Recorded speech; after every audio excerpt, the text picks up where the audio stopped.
Let's talk about the market. How big is the US debt crisis? What impact can it have on the market? To discuss all this, we have joined us with Chairman and CEO of Elara Capital, Raj Bhatt. Raj ji, good afternoon.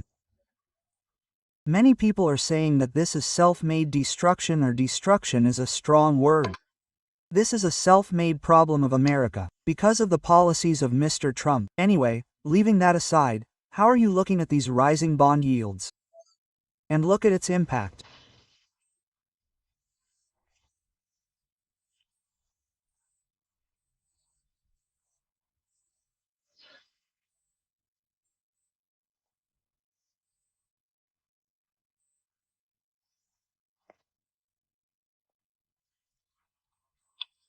This problem was there long before the US dollar, and everybody was questioning how unsustainable it is, and the market sometimes is frenzy.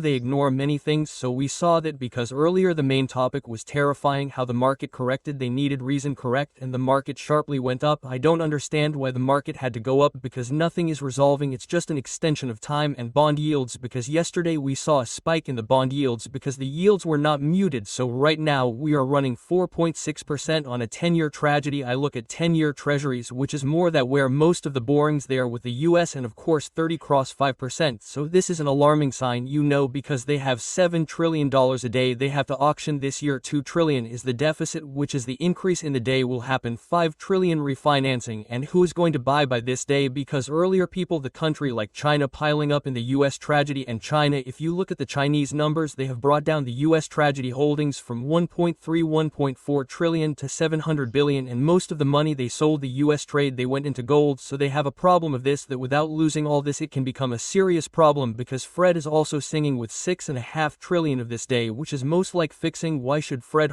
use the government day? But they have done this when they have done, so they don't have any tools now. They can't cut the interest rate, so inflation is sticky. They don't have growth, so they can't have budget surpluses anyway. And then there is spending, they are not cutting the spending. If you see the budget which is going to Congress now is again showing increase in debt by 2 trillion, 7.8%, 7% of GDP fiscal deficit, so it's a serious problem. And I have been always looking at 10-year tragedy. I think I have been on this before, and I say 10-year tragedy to look at if it goes towards 5%, then we are in a crisis situation, because one, the whole government day will interest burden will go up. Second, then also equity, equity valuation also gets, because the discounting rate goes up for the future earnings.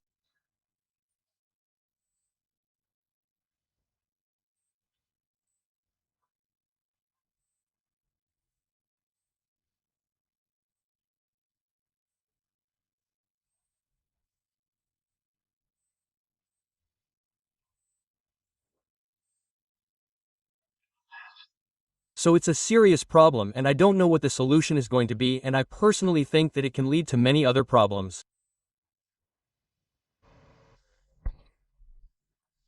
Well, sir, you have explained how the US economy is doing and how concerned we are right now. But we also talk to you about this every time, that if there's liquidity anywhere in the entire system, it will either choose the US market or the emerging markets. Which way will the liquidity go in such a situation? What is your take on emerging markets? And especially your take on the last quarters, is that in the last 2 quarters money has moved from the US to Europe. So the gap between Europe and the US valuation has been bridged a little. Europeans are still attractive. If you look at the multiple, Europe is still cheaper than the US, but a lot of the gap has been bridged. So a lot of money has moved from the US to Europe. And I am sure that people will look for other alternative investments if US has a problem, and India could be indirect beneficiary of that also, because if the US VC correction, equity markets correction, bond markets, and God forbid if we are corrected correction, real estate market also, that's a big problem we are talking about. And right now there is no solution in this situation, because who is going to take US day option?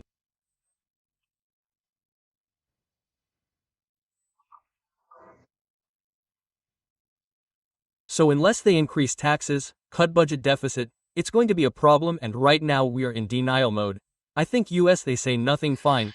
We are the largest economy because concession market, and if you look at the tariff war, also China is the only country which has retaliated against US. So China now, US see China is a competition. So it's going to be interesting to see how the economy, but money will move out of US to some other markets, and India could be one of them.